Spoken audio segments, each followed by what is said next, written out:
Farming গুরু এটা দিয়ে দেয়। এই যে এটাকে বলে বেঞ্চি পাকা, এটা আমাদের জঙ্গলমহলে হয়।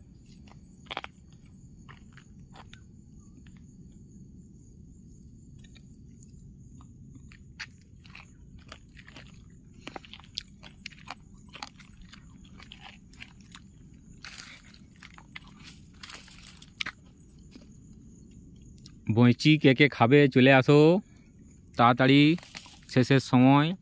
আমাদের আসতে দেরি হয়ে গেছে, গাছে অল্প পরিমাণ বেঁচে আছে।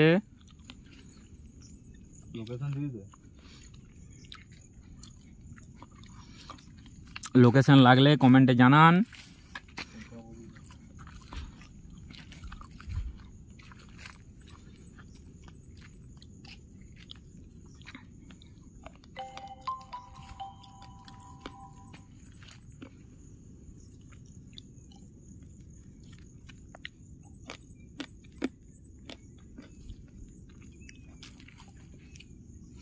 প্রচুর পাকা আছে, প্রচুর প্রচুর, যত চায় তত পাওয়া যাবে, একদম ন্যাচারাল জিনিস।